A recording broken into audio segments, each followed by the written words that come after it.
El IICA le da la bienvenida a este evento y agradece su participación. Estas son algunas recomendaciones para mejorar la calidad de la videoconferencia. Habilite su micrófono solo en el momento que le den la palabra. Es importante mantenerlo en silencio cuando otra persona está hablando. Por favor, tener encendida la cámara en todo momento para que otras personas lo puedan ver. Si necesita atender algo personal, puede apagarla y encenderla al volver. Agradecemos por favor poner en silencio sus teléfonos celulares para evitar alguna interrupción en la videoconferencia. Recomendamos cuide su postura y su posición frente al computador. Para esta reunión contaremos con interpretación simultánea a través de la plataforma Zoom. En la parte inferior del Zoom encontrará un icono con un globo, con la palabra Interpretación. Por favor, dar clic en esta opción y seleccionar el idioma que desea escuchar. Es muy importante que seleccione alguna de las opciones al momento de hablar, ya que esto permitirá una mejor interpretación. Al finalizar el video, les pedimos el favor de hacer silencio durante 30 segundos. Una vez finalizado ese tiempo, el moderador o conductor puede iniciar la reunión. Muchas gracias por su atención.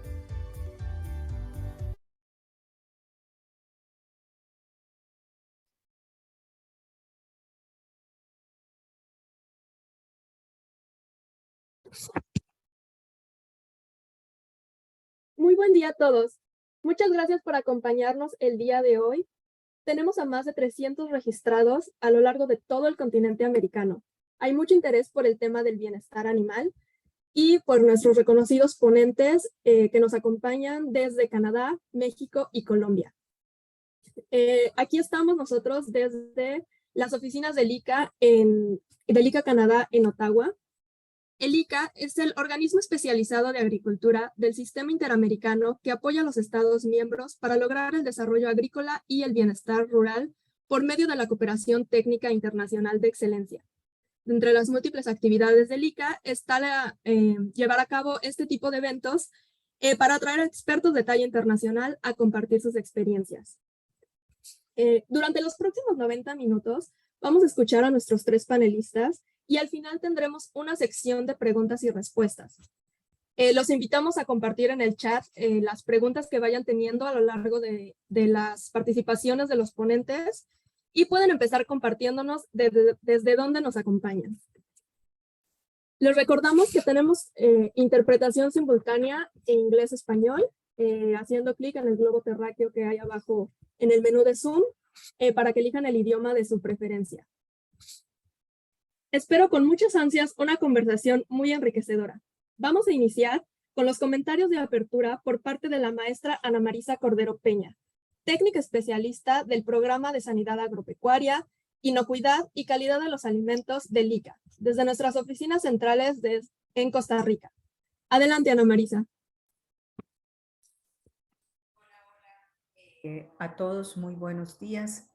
Espero que se encuentren súper bien. Un saludo desde Costa Rica y pues muchísimas gracias por el interés en participar en este webinar del día de hoy, que como decía Vivian, es un esfuerzo entre el ICA a través de la representación en Canadá y el programa de sanidad agropecuaria, calidad e inocuidad de los alimentos. Realmente para nosotros es un gusto poder desarrollar el día de hoy este webinar, porque en el marco de las acciones del programa de sanidad agropecuaria, una de nuestras líneas de acción más importantes es el tema de compartir nuevas prácticas, experiencias y también tener la posibilidad de que a través de expertos reconocidos podamos también apoyar a los países en tener una mayor comprensión, un mayor entendimiento sobre temas nuevos que están surgiendo y sobre los que es importante pues que los servicios oficiales, el sector privado, a través de la industria, las organizaciones de productores puedan conocer para definir hacia el futuro la mejor forma de manejarlos y enfrentarlos. Entonces, pues el día de hoy es un esfuerzo más que estamos llevando a cabo. Felicitaciones a Vivian por el liderazgo y el interés, así como a Graciela Peña, que han apoyado este esfuerzo a través del programa y de la representación en Canadá. Y muchísimas gracias también a nuestros panelistas del día de hoy por su interés y disposición a participar. Y bueno, yo nada más quiero agradecer y mencionarles la importancia de que a partir de estos esfuerzos todos juntos aprendamos, compartamos experiencias y que esto nos sirva no solo para trabajar en implementación de iniciativas locales, sino también en implementación de iniciativas regionales, en el desarrollo de alianzas estratégicas que nos permitan mejorar y pues ser más competitivos. Un abrazo y espero que todo salga muy bien y el mayor de los éxitos. Muchísimas gracias, Vivian. Muchas gracias, Ana Marisa. Excelentes comentarios para abrir este panel. Ahora nos vamos de vuelta a Canadá con nuestra primer panelista, la doctora Elsa Vasseur, profesora asociada en el Departamento de Ciencia Animal de la Universidad de McGill y titular de la Cátedra de Investigación Industrial NSERC Nova Light Dairy Farmers of Canada, Valacta, sobre sostenibilidad del ganado lechero. Vamos a compartir en el chat la semblanza completa de la doctora Vasseur para que ustedes puedan revisarla. Bienvenida, doctora.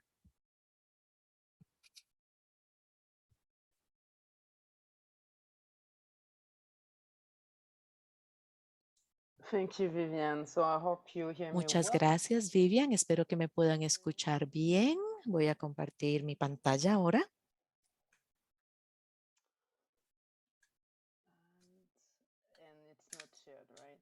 No se compartió, ¿cierto?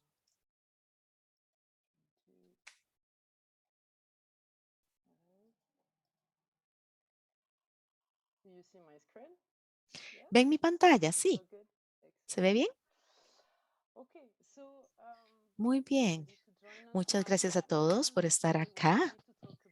Mi idea de hoy es hablar sobre el bienestar de las vacas lecheras, a dónde estamos y cuáles son los beneficios, específicamente hablar sobre el trabajo que estamos haciendo en Canadá con los ganaderos lecheros.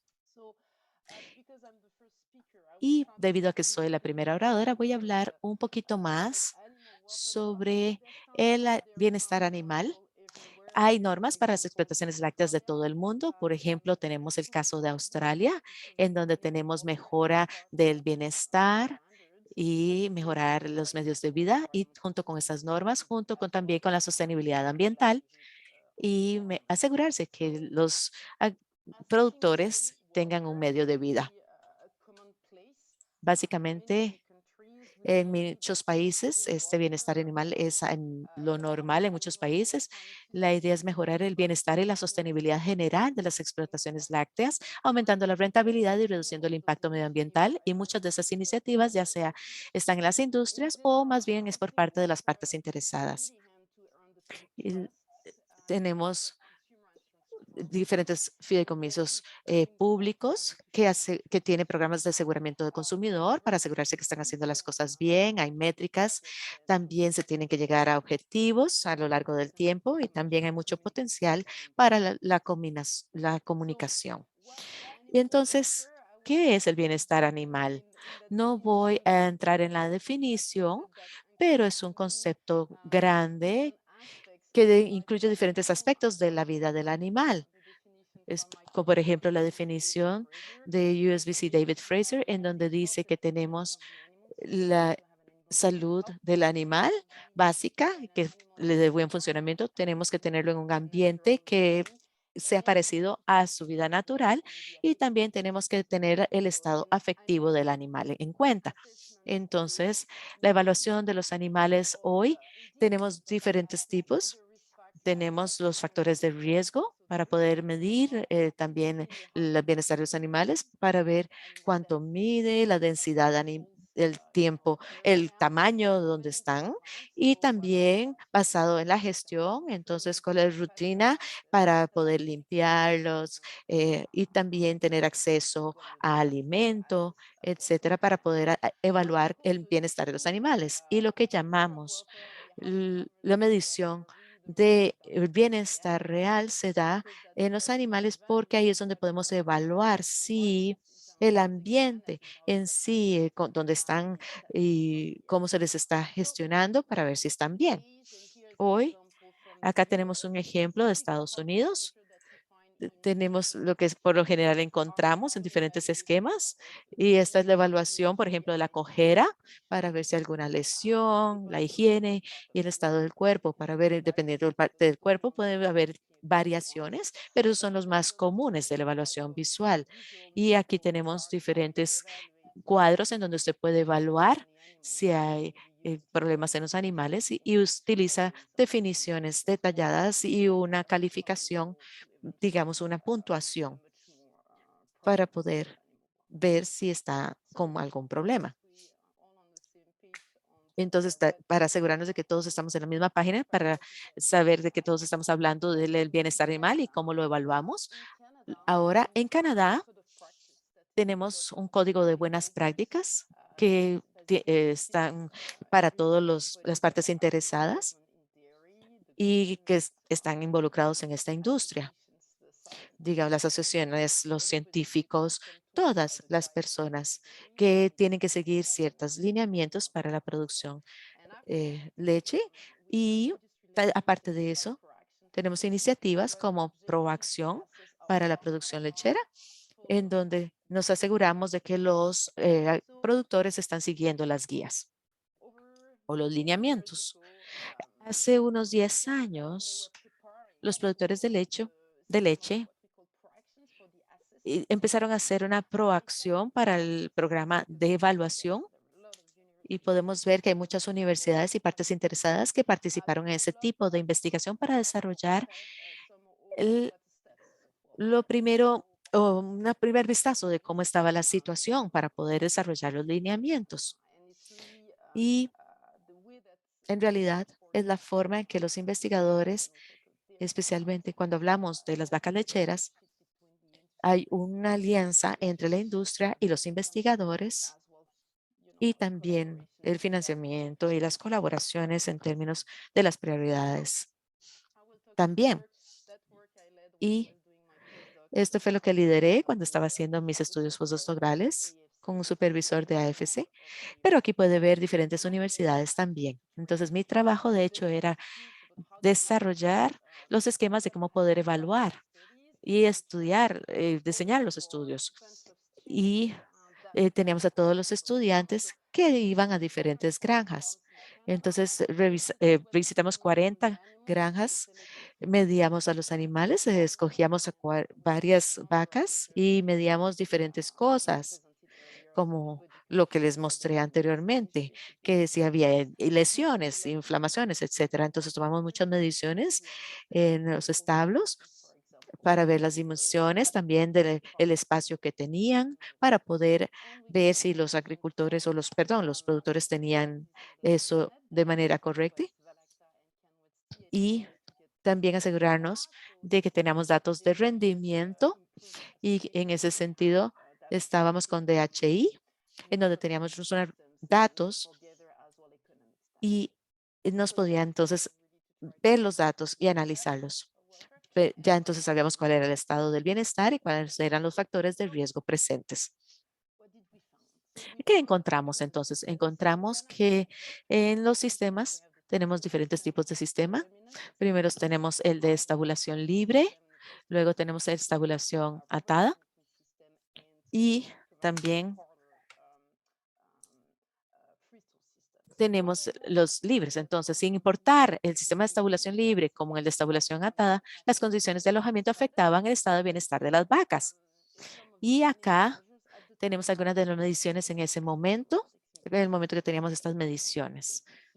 Entonces tenemos en Canadá Cuando nos fijábamos en la medición del animal y la prevalencia de las explotaciones, teníamos que ver cuál era el objetivo que teníamos en mente para ver qué era lo aceptable y no deberíamos tratar, por ejemplo, a un 10% de ciertas lesiones o así. Y entonces esto encontramos que no estábamos llegando al objetivo o a la meta de ninguna de esas lesiones y resultados.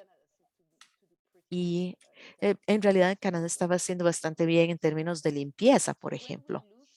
Entonces, cuando nos fijábamos en las dimensiones de donde estaban y que tienen que ver con el ambiente, lo mismo tenía que ver con el tamaño del puesto y el ancho, por ejemplo, y la longitud. Y porque todo es negativo, significa que medíamos la diferencia entre la recomendación del espacio donde tenían que estar y lo que medíamos. Y entonces era difícil cambiar tal vez el tamaño de esos espacios cuando ya están ahí.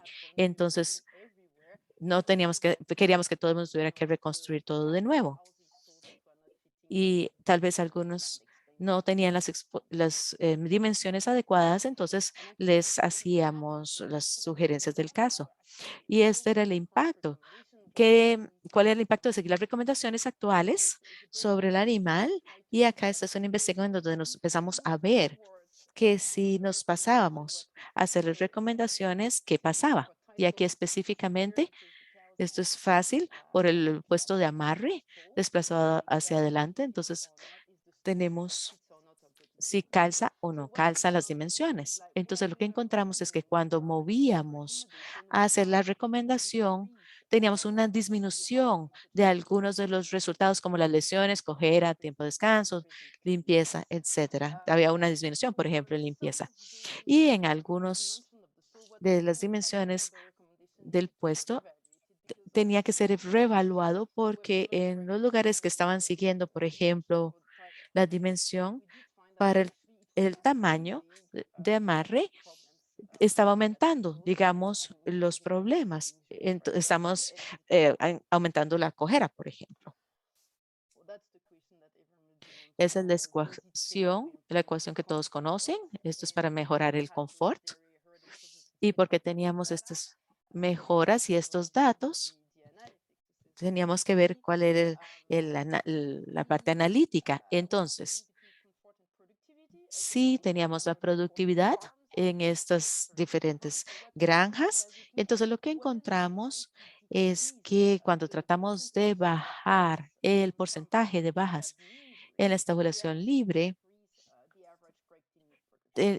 teníamos una producción media de leche corregida en kilogramos por año. Entonces, estábamos tratando de aumentar la productividad y reducir, y eso a veces afectaba el bienestar de las vacas. Entonces, aquí tenemos los datos de Libertad, el bajar la cojera y debido al tamaño del establo, teníamos una disminución en lo que se estaba dando, en nuestra capacidad de ver lo que podían permanecer ahí. Lo mismo con la productividad.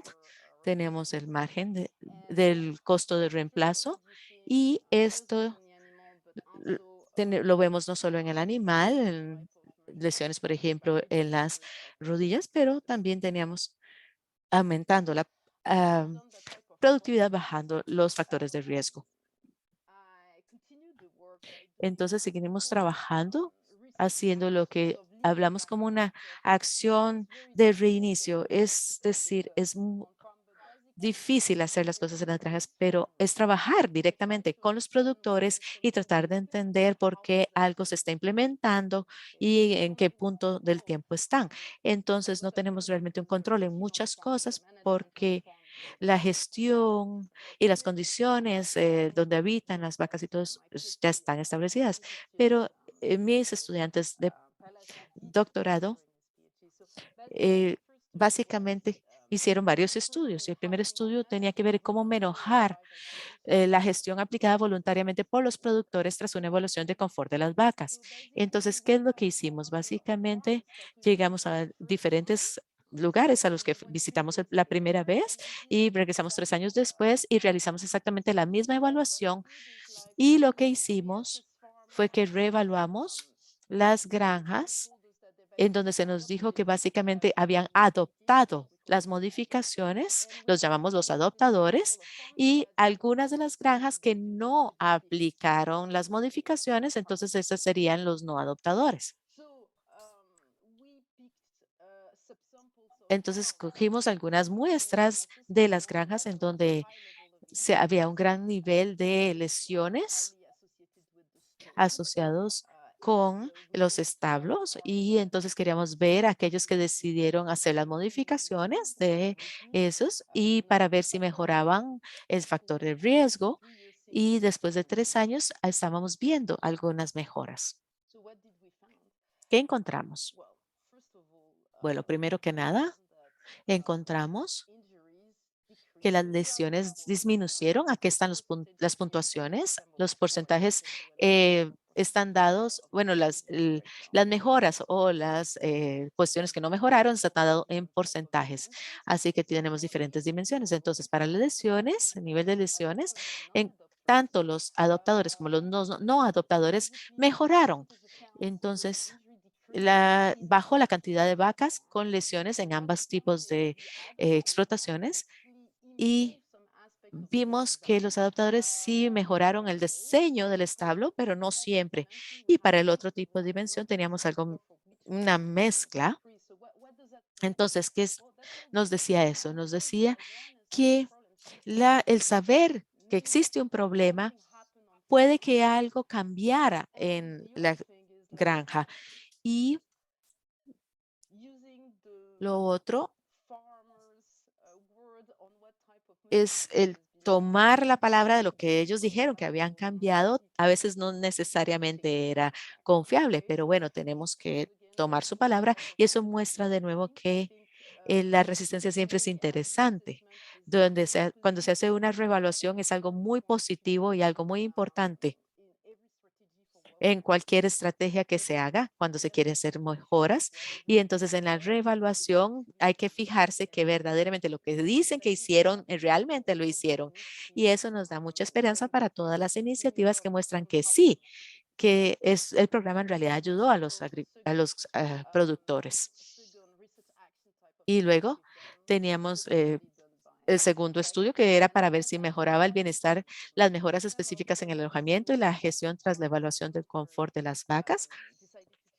Y trabajamos con ellos para ver cuáles eran las modificaciones y cuando vimos la mejora de los establos y también de la gestión y queríamos ver en los agricultores que habían dado acceso al exterior.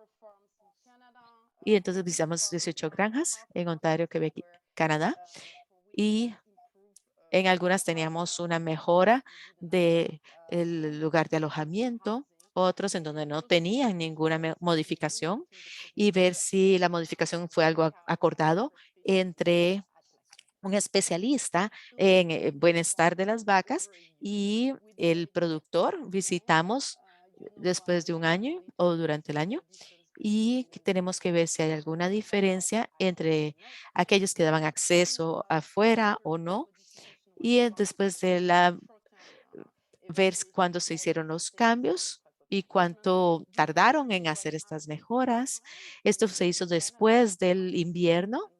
En Canadá también queremos ver qué se hace, qué tipo de ejercicio se les da a lo largo del año, incluso en el invierno, para ver si eso tiene un impacto. Y entonces visitamos antes y después. Entonces, no es sorprendente que encontramos que básicamente las lesiones corporales eran muy diferentes en aquellas que les daban ejercicio y los que no les daban ejercicio. Había menos lesiones cuando tenían ejercicio.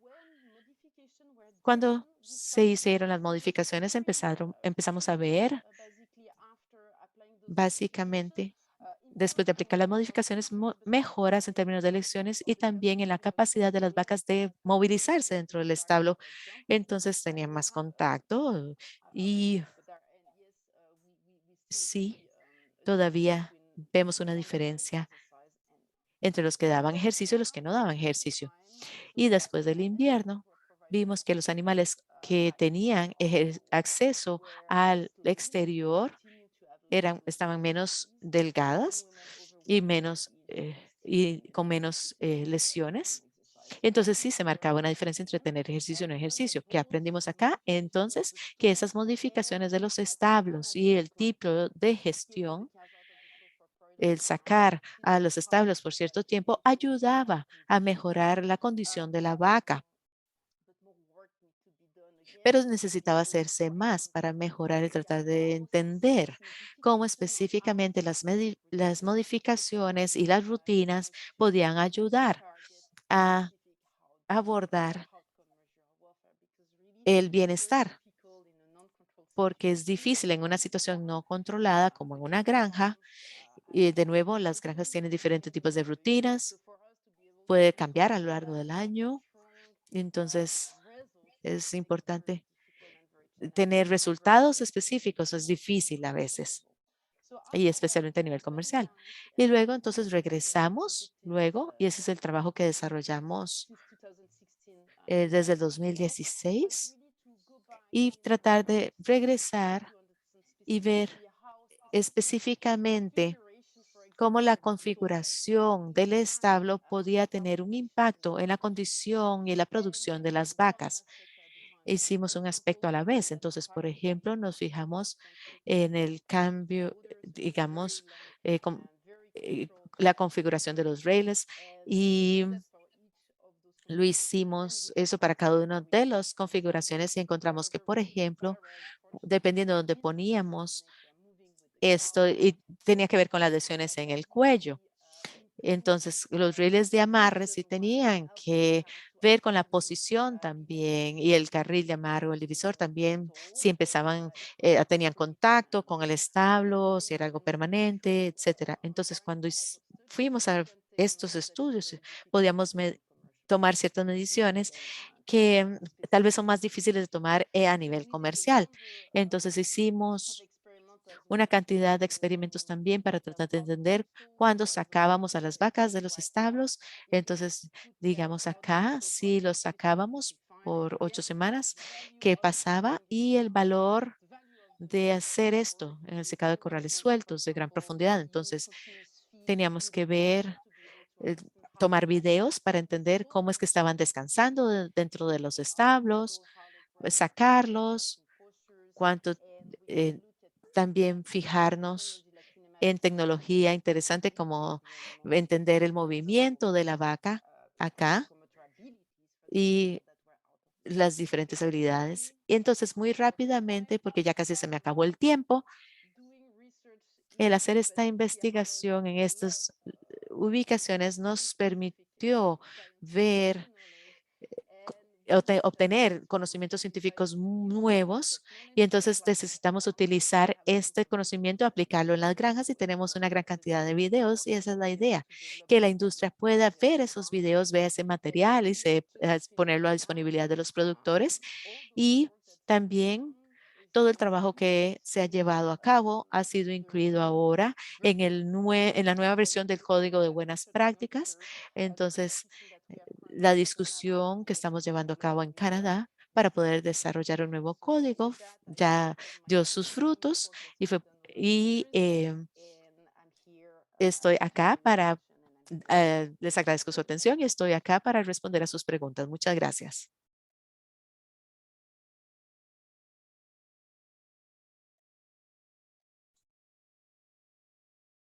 Muchísimas gracias, doctora Bassion, por su excelente presentación. Aquí vemos la importancia de los estudios científicos para evaluar y para mejorar el bienestar animal y el impacto positivo que esto tiene en la productividad. Gracias nuevamente. Ahora vámonos a México con nuestro siguiente panelista, el doctor Francisco Galindo. Él es médico veterinario zootecnista y profesor de la Facultad de Medicina Veterinaria y Zootecnia de la UNAM, y también coordinador en México del Centro Colaborador de Bienestar Animal y Sistemas Pecuarios Sostenibles para la Organización Mundial de Sanidad Animal. Nuevamente, su semblanza la vamos a compartir en el chat. Bienvenido, doctor Galindo.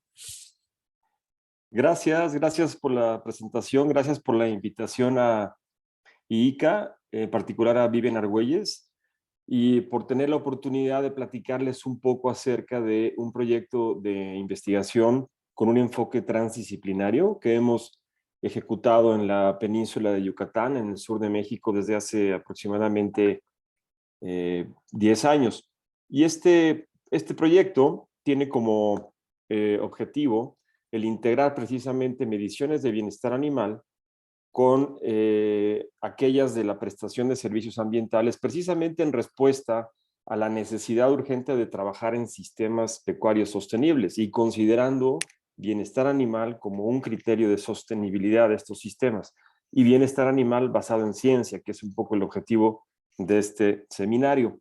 Y bueno, como ustedes bien saben, se tienen estimaciones desde hace mucho tiempo de la importancia de trabajar precisamente en estos enfoques de sostenibilidad debido a los grandes desafíos para satisfacer la demanda de la producción pecuaria a nivel global, que casi siempre se calculan a 2050, pero las tendencias para que sigan aumentando, pues en general en las diferentes regiones del planeta, el consumo per cápita de productos pecuarios está ahí, seguirá en aumento. A la vez de que, pues desde mi punto de vista, uno de los grandes desafíos que tiene la humanidad es el poder cumplir con los objetivos del desarrollo sostenible. Y de aquí la importancia, precisamente porque los sistemas de producción pecuaria extensivos e intensivos, pues han tenido un impacto ambiental, social y en bienestar animal muy importante. Sabemos que pues un buen porcentaje de la deforestación y la pérdida de biodiversidad se debe en gran medida a las actividades agropecuarias. Esto con una gran relevancia en la actualidad por el vínculo entre la pérdida de biodiversidad y la posibilidad de que haya brotes de enfermedades zoonóticas. Obviamente, bueno, pues el tema de los gases de efecto invernadero y cambio climático, que está muy bien estudiado, en general la contaminación de cuerpos de agua. Esto implica un montón de retos desde el punto de vista ambiental, pero también desde el punto de vista social, porque muchos de los productores en América Latina, en Asia, en África, son pequeños productores y todavía hay muchos rezagos sociales desde el punto de vista de pobreza, de desnutrición infantil, de enfermedades, de manera que hay muchos temas pendientes desde el punto de vista de cómo la actividad agropecuaria podría beneficiar o traer beneficios sociales a las comunidades. Y por otro lado, si bien no se menciona directamente en la agenda de los Objetivos del Desarrollo Sostenible, sí tenemos una agenda global muy importante en bienestar animal. La Organización Mundial de Sanidad Animal ya ha publicado en el Código Terrestre y Código Acuático una serie de recomendaciones para los países miembros y tenemos muchos rezagos desde el punto de vista de bienestar animal, como ya comentaba Elsa. Tenemos muchos pendientes en cómo vincular bienestar animal como factor de riesgo epidemiológico y el trabajar en una agenda global para disminuir la incidencia, la alta incidencia y prevalencia de enfermedades infecciosas. De manera que esto pues impone un reto interesante desde el punto de vista de cómo tener que integrar diferentes criterios y aplicar la ciencia, medir sinergias, medir contraprestaciones entre estos diferentes aspectos ambientales, sociales, económicos y de bienestar animal. Comentaba Vivian que nosotros somos parte de este centro colaborador de la Organización Mundial de Sanidad Animal para las Américas. Es un centro colaborador en bienestar animal y sistemas pecuarios sostenibles. Es uno de los 4 centros colaboradores de la OMSA.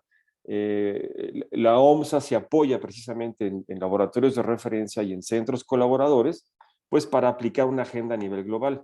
Y un poco los objetivos como centro colaborador, pues es promover la enseñanza del bienestar animal, promover también la investigación local y regional con estos enfoques integradores, el apoyar también en la legislación, organizar reuniones científicas, sobre todo a nivel regional, y en general apoyar a la OMSA en la elaboración de estándares y en orientación técnica.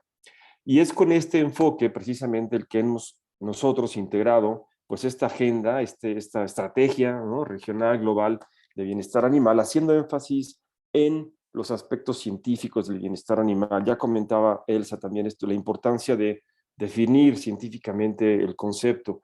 Yo siempre hago énfasis en que para entender algunos conceptos que se relacionan con el término de bienestar animal, es muy importante entender el fundamento científico de la conducta animal, el concepto de motivación, que se basa mucho en las causas proximales de la motivación de expresar conductas importantes biológicamente, y también en el concepto de valor adaptativo, que tiene que ver con causas menos proximales, con causas últimas, pero al final con pues, aspectos evolutivos. Estos dos conceptos se basan mucho en el estudio de la conducta animal y son la base para entender los sistemas biológicos de respuesta al ambiente, que es precisamente lo que se utiliza para definir bienestar animal y para identificar los indicadores biológicos confiables precisamente del bienestar animal.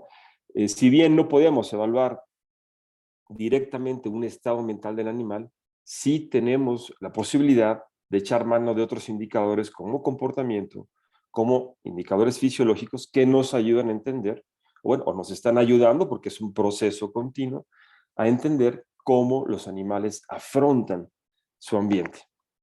Es precisamente con este enfoque científico del bienestar animal que hemos integrado estos otros aspectos de sostenibilidad en este proyecto que les he comentado en el sur de México.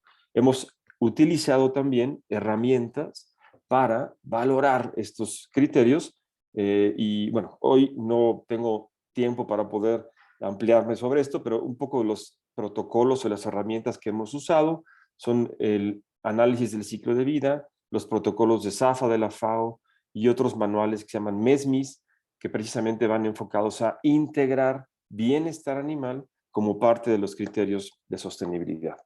A manera de estudio de caso, lo que hemos estado haciendo es midiendo una serie de variables, tanto de comportamiento, fisiología, ambientales, etcétera, en diferentes escalas, una a escala paisajística y otra a una escala de unidad pecuaria, de unidad de producción, de rancho, comparando sistemas de monocultivo, los sistemas convencionales que en el trópico pues, se han utilizado por décadas, comparando esto con los sistemas silvopastoriles intensivos, que son sistemas que combinan 3 estratos de vegetación, pasto, plantas arbustivas y un estrato arbóreo, ¿no? A través de un arreglo también paisajístico a nivel de rancho, con cercos vivos. Y esto también lo hemos comparado con algunos sistemas que se mantienen en un ambiente más natural, o que le llaman monte en Yucatán, pero bueno, al final es un sistema de silvopastoreo menos manejado, porque mantiene los 3 estratos de vegetación, pero mantiene también pues, un montón de atributos, ¿no? de fragmentos de bosque, porque los animales pueden acceder a una diversidad enorme de plantas, pero desde el punto de vista ambiental, pues estamos interesados en conocer cómo puede ofrecer mayores servicios ambientales desde el punto de vista de captura de carbono y de mantenimiento de biodiversidad. Algunos de los resultados generales pues han sido interesantes desde el punto de vista del microclima que estos sistemas de silvopastoreo ofrecen al ganado, ¿no? A las vacas. Es clarísimo cómo el índice de temperatura-humedad es mucho menor en el sistema de silvopastoreo que en los de monocultivo, lo que claro ofrece un microambiente al ganado que implica pues menor gasto energético en general. Y esto se refleja en muchos indicadores de bienestar, tanto de conducta y fisiológicos. Uno de ellos, que aquí no pongo los números, los datos, pero lo hemos medido a través de los protocolos de Welfare Quality, es la distancia de huida, que se utiliza como un indicador de miedo, de reactividad y por lo tanto de bienestar. Y es muy notorio cómo en los sistemas de silvopastoreo el ganado es menos reactivo, es más dócil. La distancia de huida hacia las personas se reduce notoriamente en comparación con el sistema de monocultivo o convencional. Desde el punto de vista de comportamiento interactivo, comportamiento social, por ejemplo, hemos visto que la frecuencia de interacciones afiliativas en el ganado es mucho mayor en los sistemas de silvopastoreo que en el monocultivo, lo que nos indica una mayor estabilidad social, y esto se refleja también en la linealidad en la jerarquía. Es mucho más lineal la jerarquía de los hatos que están en los sistemas de silvopastoreo que en los de monocultivo. Y esto favorece la sincronía también de la conducta lo que se refleja también luego en los tiempos para comer, para pastorear, para descansar, etc. Desde este punto de vista también, del tiempo en forrajeo, durante las horas de calor extremo, de mayor humedad, las vacas en el silvopastoril descansan más tiempo. ¿Y por qué? Porque tienen el recurso, tienen la sombra y optimizan de alguna manera los tiempos de forrajeo y los tiempos de selección del alimento en comparación con el monocultivo. De manera que se optimiza el consumo de materia seca en horas en las que pues es de menor gasto energético el poder hacer esa conducta. Y esto pues se refleja también en variables fisiológicas. Hemos sacado fotografía termográfica en vacas que están en ambos sistemas y claramente, bueno, pues la temperatura de la piel de las vacas en el silvopastoril es menor que en el monocultivo. En esta región también es común el manejo en las vacas de que en la tarde, noche, pardeando, meten a los animales a corral. Hemos sacado fotografías en corral 2 horas después de que las vacas regresan del potrero y sigue estando mucho menor la temperatura en el silvopastoril, en las vacas que provienen, digamos, del silvopastoril al corral, en comparación con las vacas que vienen del monocultivo, lo que habla del gasto energético. Y esto se refleja, bueno, en otras variables como frecuencia respiratoria. Aquí vemos un comparativo en épocas de secas, en épocas de lluvias, en ambos sistemas, silvopastoreo en barras negras, el monocultivo en barras grises, y vemos las diferencias en la frecuencia respiratoria que tiene en promedio el ganado. Digo, de por sí, en todos los casos es mayor que el promedio normal de la frecuencia respiratoria, pero claramente, pues en los sistemas de monocultivo en época de secas, prácticamente es el doble de la frecuencia respiratoria normal. Desde el punto de vista de biodiversidad y enfermedades, lo que hemos estado midiendo es la abundancia y riqueza de diferentes especies de aves, de murciélagos y de roedores como indicadores de biodiversidad en los 3 sistemas, en el monocultivo, en el silvopastoril intensivo y en el monte. Y vemos, bueno, una similitud muy grande entre el monte y el silvopastoril, a diferencia del monocultivo en donde la riqueza de especies es mucho menor. ¿Cuál es la relevancia de esto? Bueno, en buena medida, también la abundancia de especies o de hospederos que son susceptibles de transmitir patógenos zoonóticos, en este caso como estudio de caso el virus del oeste del Nilo, es mayor en los pastizales, en los sistemas de monocultivo. Es decir, hay mayor abundancia de hospederos que son susceptibles de transmitir enfermedades zoonóticas en los sistemas de monocultivo. Y esto es un servicio ambiental muy, muy importante desde el punto de vista pues de lo que estamos viviendo ahora, de cómo el manejo de sistemas pecuarios de manera sostenible, incluso a futuro, puede mitigar el escenario para futuras pandemias. El grupo de trabajo de la Universidad de Yucatán ha hecho mucha labor en temas de nutrición animal y está trabajando también en emisiones de metano y en captura de gases en estos sistemas. Y es muy interesante ver que el sistema en sí pues, ofrece un montón de ventajas en comparación con el monocultivo. ¿Por qué?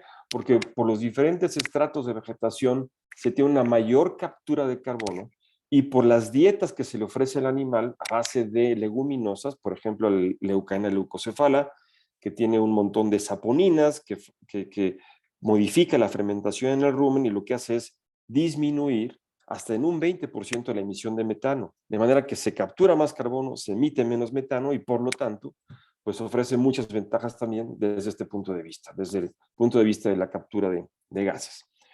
De manera que en este estudio en particular, en el estudio de caso, bueno, lo que hemos estado trabajando es cómo integrar mediciones de bienestar animal a mediciones de servicios ambientales en un escenario de ganar-ganar, ¿no? Por eso le llamamos el win-win, una situación de win-win. Pero no siempre sucede esto y por eso mi énfasis, un poco el mensaje en el seminario es el que se tienen que trabajar en estudios transdisciplinarios y en todos los sistemas pecuarios, intensivos y extensivos de diferentes especies. Tenemos que avanzar en una agenda para integrar criterios de sostenibilidad en los sistemas intensivos de cerdos, en los sistemas intensivos de aves. ¿Por qué? Porque no siempre vamos a encontrar el escenario de ganar, ganar.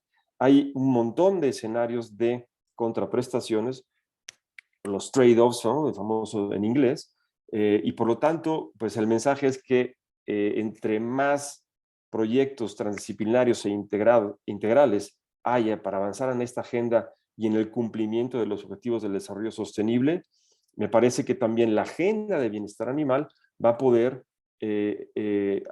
traducirse en una política global y local mucho más eficiente. Muchísimas gracias al equipo de trabajo, que es muy amplio, no solamente en México, sino en otras universidades del mundo. Y gracias nuevamente a ICA y felicitaciones por el seminario. Y saludo de una vez a Elsa y a Ricardo, a los compañeros panelistas. Muchas gracias.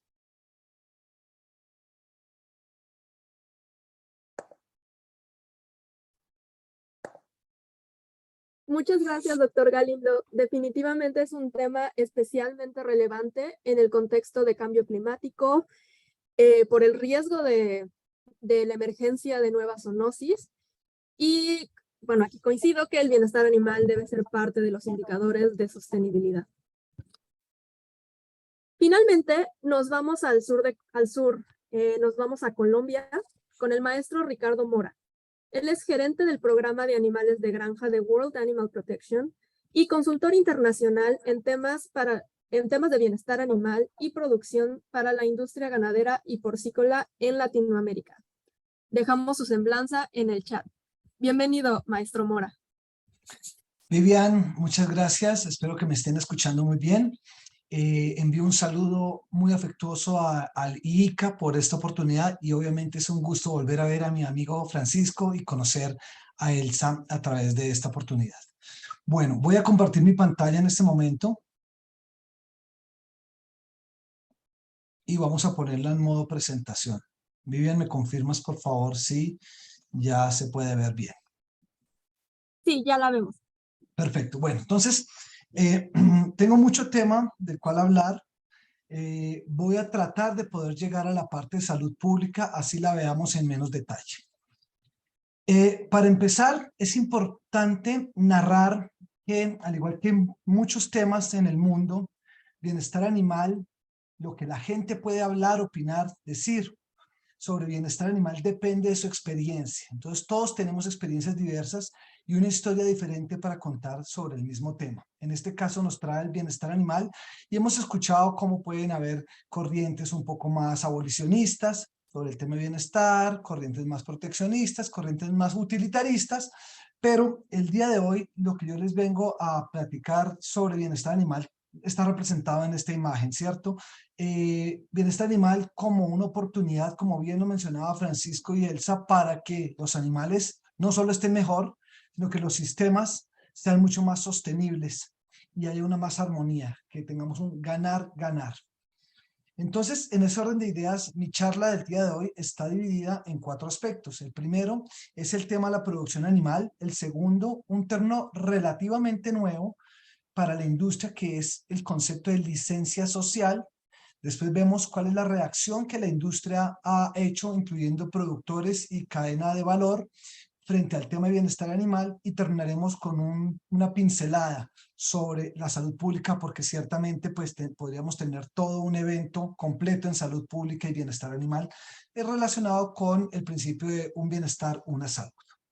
Bien, entonces para hablar de producción animal, es importante entender que los diferentes sistemas de producción animal en el mundo, pues digamos que responden a la necesidad del mercado, a lo que pide el mercado. Y entonces, de acuerdo a la estadística global, tenemos que cerca de 80.000 millones de animales en el mundo, sin contar peces, son animales de producción. Quizás el número más grande de animales, como les digo, sin contar peces. Estos sistemas de producción, algunos son de traspatio, otros son sistemas familiares, pero la gran mayoría de sistemas productivos en el mundo son sistemas de confinamiento intensivo o sistemas de una escala industrial. Lamentablemente, la presión productiva lleva a que muchas veces los sistemas de escala industrial se tengan que apoyar en recursos muy fuertes para poder llegar a su propósito. Entonces, en este caso, se apoya en el uso de pesticidas como dijo Francisco, en la utilización de monocultivos, y en este caso pues no solo pasto como tal, sino podemos por ejemplo entender el uso de la soya y el maíz para alimentar a grano a los animales. Es un monocultivo fuerte. Esto muchas veces genera deforestación, pues hay evidencia, y Vivian nos puede poner en el chat un par de links a nuestras publicaciones de World Animal Protection, evidencia pues donde se ve cómo, por ejemplo, gran parte de la soya que es producida en la región del Chaco, parte de la Amazonía en Brasil también, pues está patrocinando el aumento de la deforestación y los incendios a causa del crecimiento de ganadería, pero también sobre todo el crecimiento de los cultivos de monocultivos de soya. Y otro aspecto también que se resalta de esta producción intensiva es el amplio uso de antibióticos que trataremos de cubrir hasta el final. Bueno, todo esto pues para informarles que la producción intensiva genera evidentemente efectos en la salud pública, y aquí en este link que les compartirá Vivian, también encontrarán un estudio reciente publicado por World Animal Protection este año sobre los efectos que tiene la producción intensiva en la salud pública. Hay efectos en el medio ambiente, y nuevamente les informo, próximamente en el mes de agosto, 29 de agosto, estaremos lanzando un estudio también donde vamos a medir los efectos que tiene la producción de aves y de cerdos en los parámetros ambientales, como uso de la tierra, calentamiento, etcétera. Eso lo pueden esperar para el 29 de agosto. Esta deforestación nos ha traído efectos en la biodiversidad. También Francisco hizo una excelente presentación mostrando algunos de esos indicadores ya medidos en campo. Es evidente el efecto que puede tener en el bienestar de los animales, que les voy a hablar un poco de eso, y obviamente así no se crea. También la producción intensiva puede traer efectos en la seguridad alimentaria, porque contrario a lo que creemos que estamos alimentando al mundo, pues la evidencia científica también está demostrando que mucho de los recursos que estamos utilizando, pues digamos, se van más para la alimentación animal que para la alimentación humana. Entonces no es cierto lo que creemos, que la producción animal intensiva nos va a llevar a un mundo sin hambre. No es del todo cierto. Bien, dicho eso, traigo algunas proyecciones que también Francisco las mencionó, y aquí están un poco más detalladas.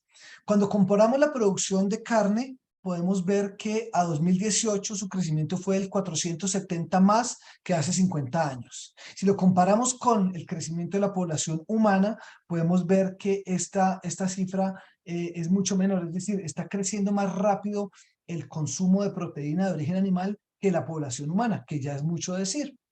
Y también las proyecciones a 2030 nos muestran que el crecimiento de las economías emergentes pues también se va dando de acuerdo al consumo de carne. En este caso, como podemos ver en la gráfica de la parte de abajo, vamos a ver cómo continentes como África, por ejemplo, Asia Pacífico y Latinoamérica tienen los porcentajes más grandes de crecimiento.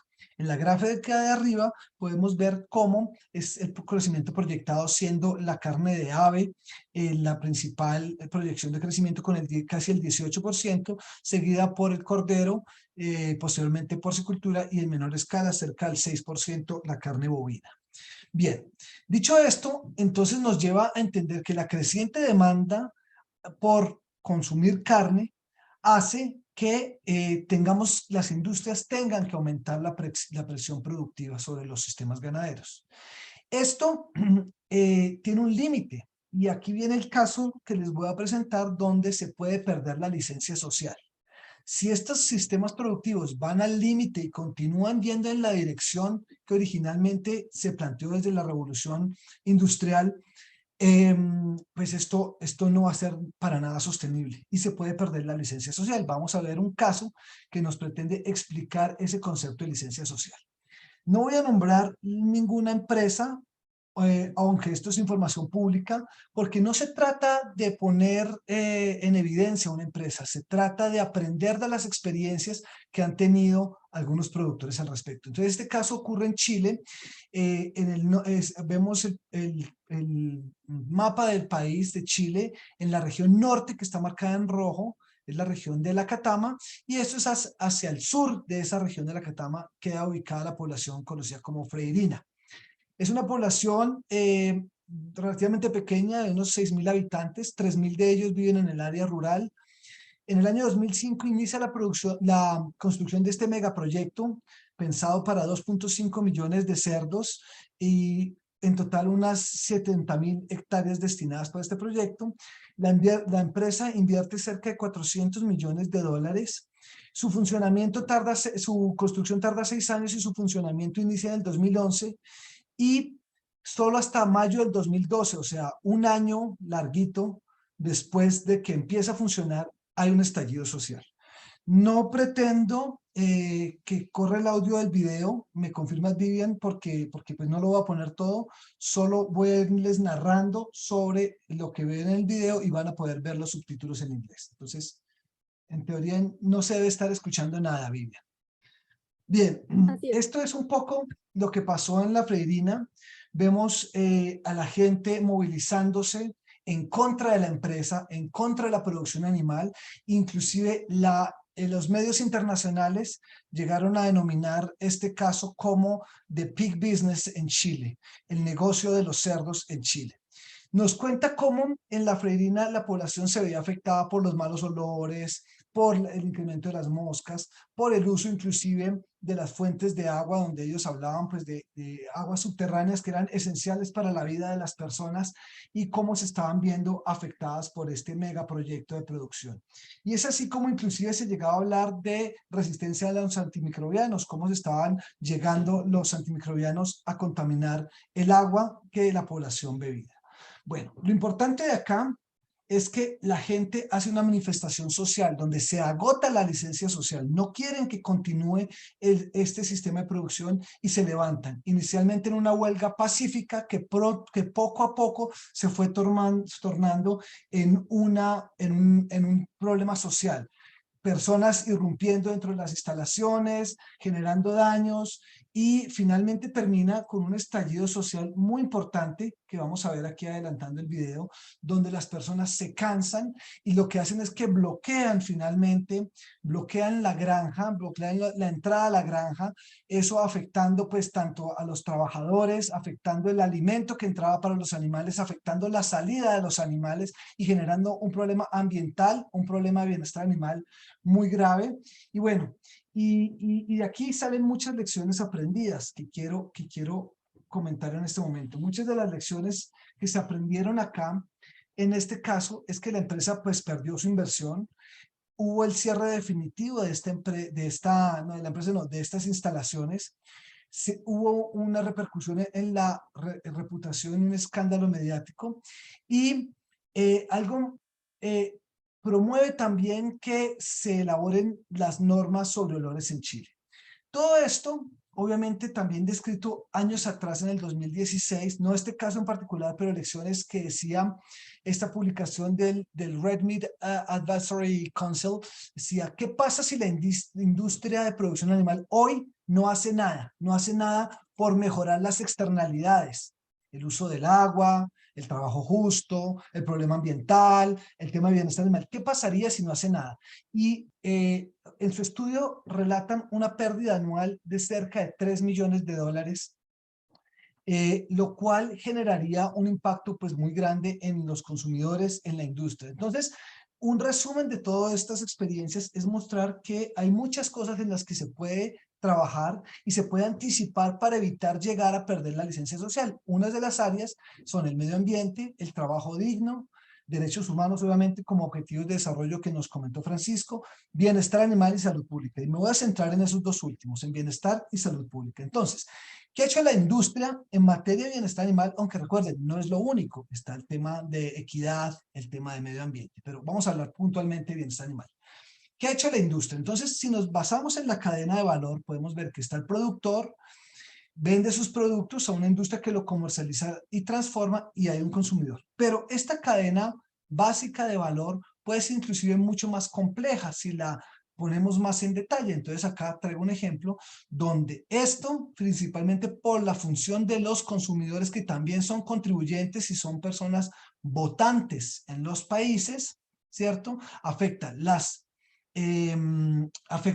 perdón, espero que estén viendo mi cursor, mi mouse, afecta las políticas y también de alguna manera interviene en las políticas también de intercambios comerciales. Entonces, todo lo que hacen los consumidores, que son al igual electores, y su visión sobre el bienestar, sobre la licencia social que tengan los sistemas de producción, puede llegar a afectar. Esto está aumentado si consideramos el tema de sostenibilidad financiera de los negocios, el tema de calentamiento global o el cambio climático, y también todo manejado por los medios de comunicación. Y en los últimos 20 años se ha expandido de una forma exponencial si tomamos en cuenta el tema de las redes sociales.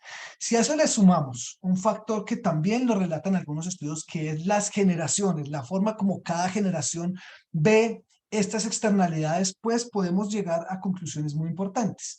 La firma Deloitte hace unos años nos pronosticaba que para el 2025, que estamos muy cerca, el 75% de la fuerza laboral del mundo serán millennials, personas que han nacido a partir de 1980, ¿cierto? Hasta más o menos el 2000, 2005.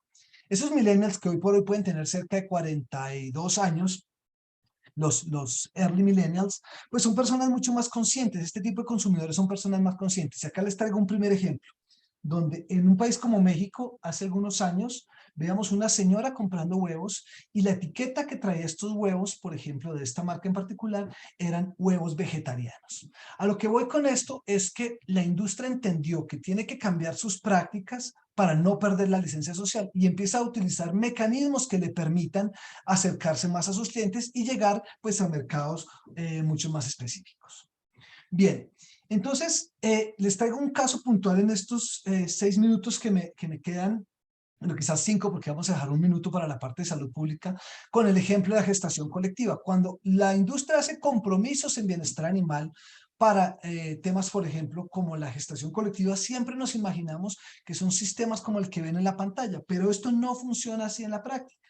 Aquí tenemos un diagrama que hice para entender, por ejemplo, la industria de los alimentos y el turismo, cuáles son los compromisos que tienen para dejar de comprar carne que venga de sistemas de gestación individual en jaula y utilice sistemas mucho más amigables con el bienestar, como sistemas de gestación grupal o gestación colectiva. Estos son los años en que estas empresas se comprometieron a tener cambios, bien sea solo en Norteamérica o en América Latina o a nivel mundial. Y aquí vemos que no solo las empresas obvias, digamos, de comercialización de alimentos o de comida rápida, sino también otros sectores como por ejemplo el sector turismo. Y aquí tenemos en la siguiente diapositiva como otros sectores como el sector de la producción animal. Y aquí solo he puesto algunos de los principales productores de carne del mundo, sus compromisos frente a este tema de la gestación colectiva. Y viene pues aquí una pregunta muy grande. ¿Qué tan bien las empresas están cumpliendo con estos compromisos que se plantearon hace algunos años? Para eso voy a mostrarles las siguientes diapositivas. Sin antes mencionarles que la forma como se ve la implementación en la práctica es diferente a la forma como todos lo tenemos en la mente. Entonces aquí tenemos 4 sistemas en Holanda, en Norteamérica, en Brasil y en Colombia que cumplen con el principio de ser gestación grupal, libre de jaulas, pero que hay unos mejor que otros de acuerdo al nivel de bienestar, por ejemplo, si tienen enriquecimiento o no. Todo esto se los comento por la sencilla razón que, listo, hay unos compromisos de la industria, pero ¿qué tanto estos compromisos se están realmente cumpliendo? Bueno, para eso acudo a este material que a mí en lo particular me encanta. Este reporte es el famoso, bueno, lo voy a decir en inglés, el Business Benchmark for Farm Animal Welfare, que es una comparación voluntaria basada en la información que hay disponible de las empresas sobre sus progresos en bienestar animal, y solo habla de las empresas vinculadas al sector de la producción y de las cadenas de comidas y alimentos, ¿cierto? Incluyendo restaurantes y bares. Este reporte es ampliamente leído por los inversionistas que pueden ver acá en esta diapositiva, manejan, y esto era hace algunos años, seguramente ahorita está un poco más alto, cerca de 1.9 trillones de dólares en inversiones. Entonces, el bienestar animal es importante para los consumidores, para los productores en este cambio, pero también para los inversionistas. Y aquí vemos el reporte de este año publicado a principios del año, cómo las empresas se categorizan en esas 6 escalas y bueno, no espero que los puedan leer con detalle, pero lo importante acá es resaltar que el mismo reporte a partir de este año nos presenta una categoría, la categoría E y la categoría F, donde las compañías están mostrando evolución, pero necesitan mostrar evidencia directa de bienestar sobre los animales, que efectivamente lo que están haciendo representa un cambio positivo para los animales. Y estos son algunos de los parámetros que los reportes miden, como por ejemplo el número de animales que está fuera de confinamiento extremo, y aquí vemos un poco el progreso desde el 2014 hasta el 2020, el porcentaje de animales con enriquecimiento ambiental, no se reportaba antes, se empezó a reportar desde el 2019 el porcentaje de animales que no tienen mutilaciones, el porcentaje de animales que tienen insensibilización previa al sacrificio, animales con aturdimiento de seguridad en su proceso de beneficio, porcentaje de animales con transporte inferior a 8 horas y porcentaje de compañías que reportan medidas de bienestar tipo outcome, que también nos lo hablaron los conferencistas anteriores. Dicho esto, este es el último reporte y soy consciente que me quedan 2 minutos, de pronto me voy a extender, Vivian, un par de minutos si me lo permites. Disculpas por eso. Es importante entender que aquí vemos la relación geográfica en donde se están dando estas mejoras en bienestar animal y vemos digamos, el Reino Unido como cuna del bienestar animal, donde esto empieza pues que va mucho más adelantado en términos de sus empresas, pero vemos, por ejemplo, en América Latina un desarrollo muy interesante en cuanto a los compromisos, en cuanto a manejo, en cuanto a los compromisos relacionados con gobernanza sobre temas de bienestar animal, innovación y liderazgo. También vemos una buena posición de América Latina, de pronto pues va un poco atrás Norteamérica. Y aquí, en la parte performance y reporte y impacto, es quizás donde las empresas tienen que hacer todavía un poco más. Bien, termino diciendo que algo muy bueno es que los productores y manufactureros son los que van, digamos, a la delantera en las medidas de implementación sobre bienestar animal. Bien. Termino en este último minuto que le voy a robar a la moderación de Vivian para hablar rápidamente de bienestar animal y salud pública. Como les digo, en los links que les ha publicado Vivian pueden ver nuestro último estudio y hay evidencia concreta científica en varias partes del mundo donde los sistemas industriales altamente intensivos, pues no solo son malos para los animales por temas de bienestar animal, pero pueden propiciar el tema de zoonosis y resistencia a los antimicrobianos, pueden generar alimentos inseguros y adulterados, pueden generar una amplia contaminación ambiental, generando riesgos ambientales, especialmente cuando hablamos de plantas de procesamiento de carne, riesgos laborales graves, inclusive esto se resaltó mucho con la emergencia por COVID, y dietas poco saludables y alimentos inseguros o generar inseguridad alimentaria. Un ejemplo puntual es pues la estrecha relación que existe entre bienestar animal y salud animal, salud humana. Aquí tenemos algunas de las estadísticas más impresionantes dadas por la Autoridad Sanitaria Mundial. Y finalmente, pues un pequeño dato solo para que demos paso a nuestra sesión de preguntas, es estos datos que son impresionantes. 75% de los antibióticos disponibles en el mundo hoy se están utilizando en producción animal.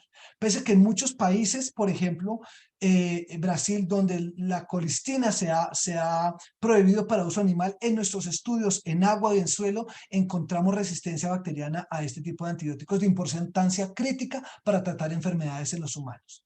Se estima que 131.000 toneladas de antibióticos son utilizadas actualmente por la industria de producción animal, especialmente como promotores de crecimiento y para tratar de forma profiláctica a grupos de animales. Esto simplemente, esta última diapositiva nos muestra cómo se puede, la ruta de contaminación, digamos, con resistencia ante los microbianos, bacterias resistentes, pues no solo se da a través de la carne, como lo podemos ver acá a las personas, sino también a través de las fuentes de agua o del excremento de los animales, que es utilizado como abono para generar, pues para abonar cultivos que inclusive pueden llegar a poblaciones de solo consumidores vegetarianos o veganos. El último dato impresionante de la Organización Mundial de la Salud nos dice que hoy 1.2 personas están falleciendo por enfermedades que no pueden ser tratadas con antibióticos y lo reclaman como la próxima pandemia, que para el 2050 este número, dado a la resistencia a los antimicrobianos, puede llegar a 10 millones de personas. Bien, Vivian, discúlpame este minuto que he quitado el tiempo y les quiero agradecer a todos su estar pendientes de esta plática. Gracias.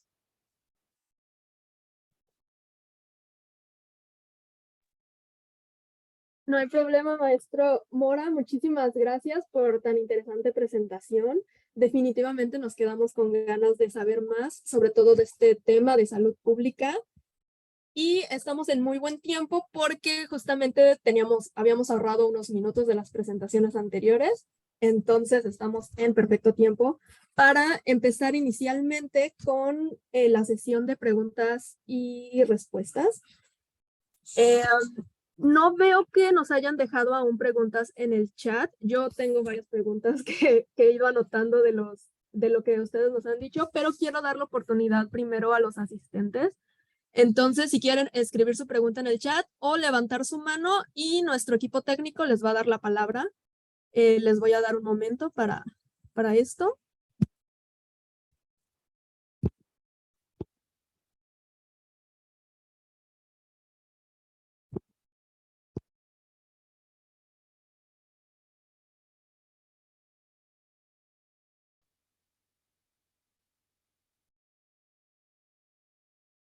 O tal vez será que todo quedó muy, muy claro. No sé, Gloria, Daniela, si me ayudan. Yo no veo manos levantadas, pero no estoy segura. No tenemos manos levantadas por ahora. Muy bien, entonces inicio yo. Saben todos es un tema de gran importancia e interés para mí.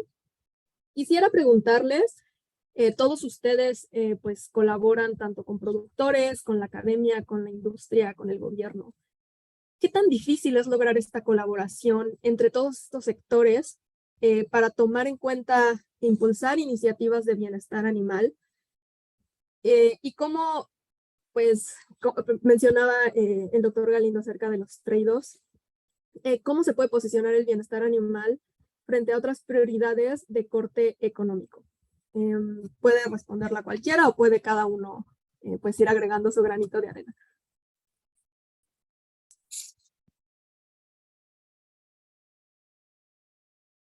¿Algún voluntario? Yo puedo empezar. Francisco, creo que querías No, empezar. Bueno, adelante, Ricardo, adelante. Un gusto, Francisco, de saludarte nuevamente. Bueno, mira, yo pienso que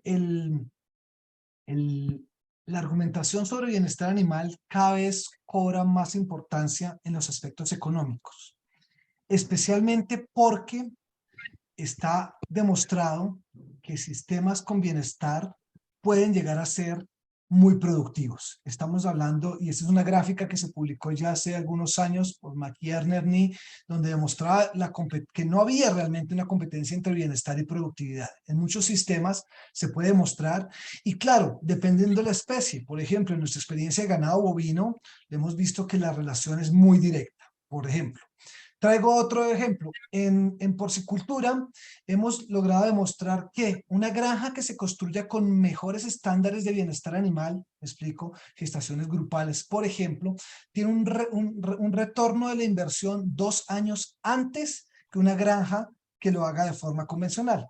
¿Con esto qué quiero decir? Que bienestar animal no solo es un tema, digámoslo así, que tiene que ver con la ética, es un tema que tiene que ver estrechamente con la productividad, donde ciertamente creo que hay un ganar-ganar para todos, para el consumidor, para los animales, para el planeta, para la industria. Entonces mi respuesta es absolutamente sí, es relevante, y es relevante porque es un tema económico a favor de la industria. Muchas gracias. Doctor Galindo, ¿quiere Sí. agregar algo?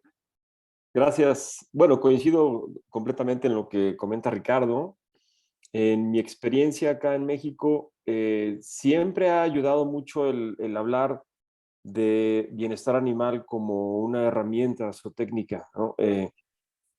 Claro, dependiendo del foro en el que uno está, puede hacer énfasis en conceptos o en fundamentos científicos o en este componente ético del concepto, pero al final, con productores, con autoridades que tienen que tomar decisiones, cuando demuestras que el bienestar animal tiene un valor agregado, que puede ser económico, pero también en algunos sectores, en algunos mercados, no necesariamente es porque se produzca más, sino por el simple hecho de tener un valor agregado que puede impactar en un mercado diferente, igual que temas ambientales. Es como creo que se ha podido avanzar un poco más, el integrar las políticas de bienestar animal a otro tipo de políticas públicas de la producción de alimentos. Y creo que eso un poco es lo que a nivel global, también actualmente y después de la pandemia que vivimos, ha impactado un poco más. Por ejemplo, el que podamos escuchar ahora a OMS junto con FAO y junto con OMSA hablar de una política global en un bienestar o en una salud, pues al final se va a tener que apoyar esto en ciencia y en el medir estas sinergias, contraprestaciones y el valor agregado que tiene el bienestar animal. Yo creo que también va a depender mucho de qué estamos hablando en cuanto a sistemas productivos o qué tipo de producto, qué tipo de especie, porque no existe el sistema ideal, yo creo. Siempre es importante enfatizar en que va a haber trade-offs, ¿no? Y ahí, bueno, pues la sociedad tendrá que ir decidiendo poco a poco. Muchas gracias, doctor Galindo. Doctora Elsa, ¿algo que quisiera agregar sobre esta pregunta?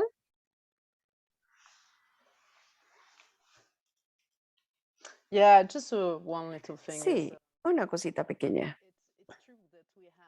Es cierto que hemos probado que el bienestar animal está relacionado con la productividad y la rentabilidad, pero los productores tienen que tener decisiones para poder adquirir herramientas para su finca para mejorar el retorno en la inversión. Todos los productores que yo conozco les preocupa el bienestar animal, pero su preocupación es cuánto cuesta, cuánto tengo que invertir. Pienso que hoy, con la agricultura de precisión, deberíamos de poder desarrollar una herramienta de toma de decisiones para que los productores puedan entender qué les funciona mejor. ¿Cuánto va a tardar antes de la mejora que tenga o que requiera? La realidad es ese margen que los productores tienen para vivir a partir de su producción. El margen es muy pequeño y creo que globalmente sabemos que la ecuación funciona bien, pero en la realidad tenemos que tener la herramienta para que los agricultores tomen la decisión para poder y verdaderamente implementar soluciones. Muchas gracias, doctora Baseo. Efectivamente es un tema en el que quería continuar con las preguntas, el tema de la importancia de los productores, particularmente si pensamos en los más pequeños productores. Y quisiera saber si ustedes nos pueden compartir estrategias que han utilizado para trabajar para que los productores sean más receptivos a mejorar sus prácticas de manejo para mejorar el bienestar animal.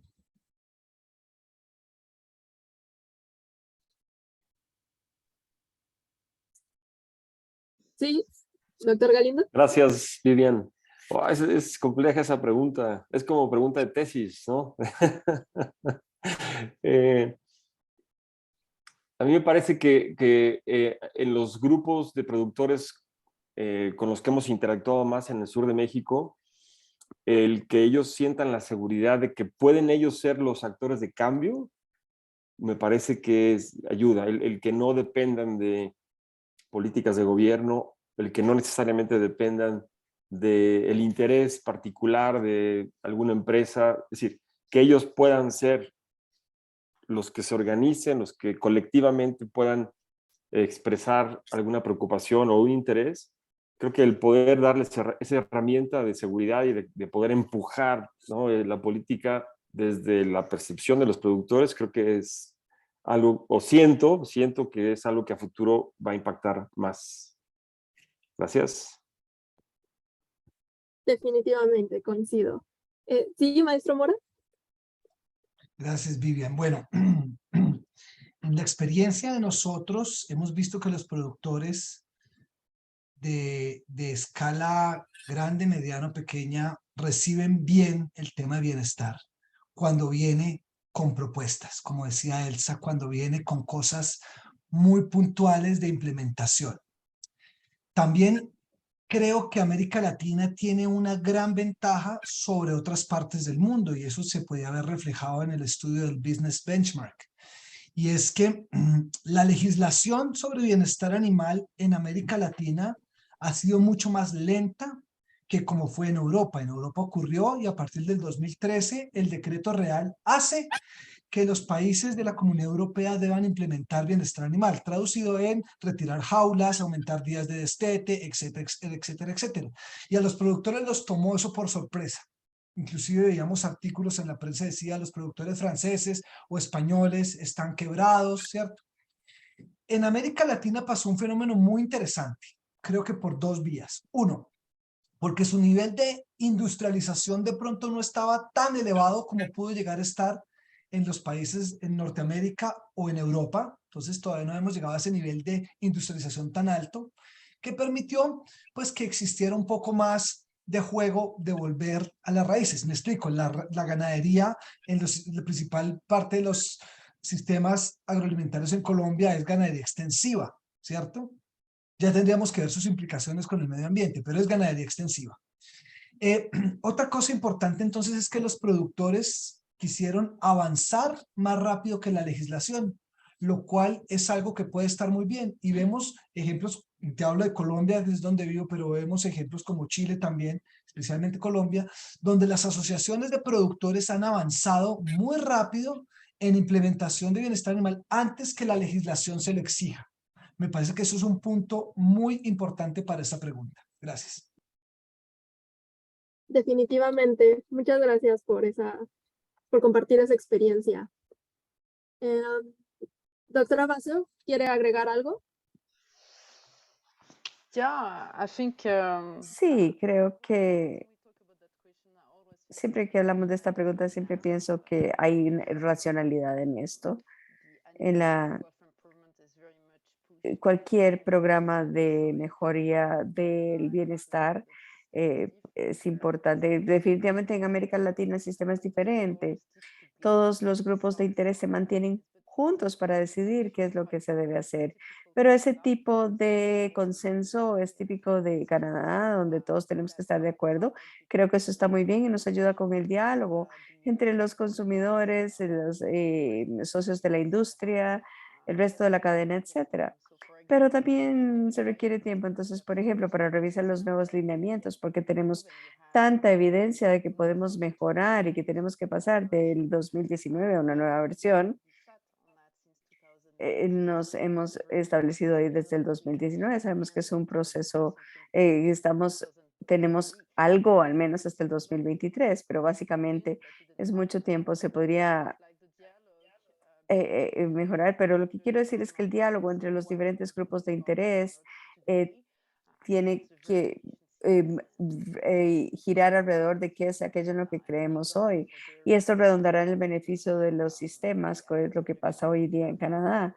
Y es, por ejemplo, bueno para mejorar la producción animal. Gracias. Muchas gracias, doctora Basso. Ya nos acercamos a la hora de finalización.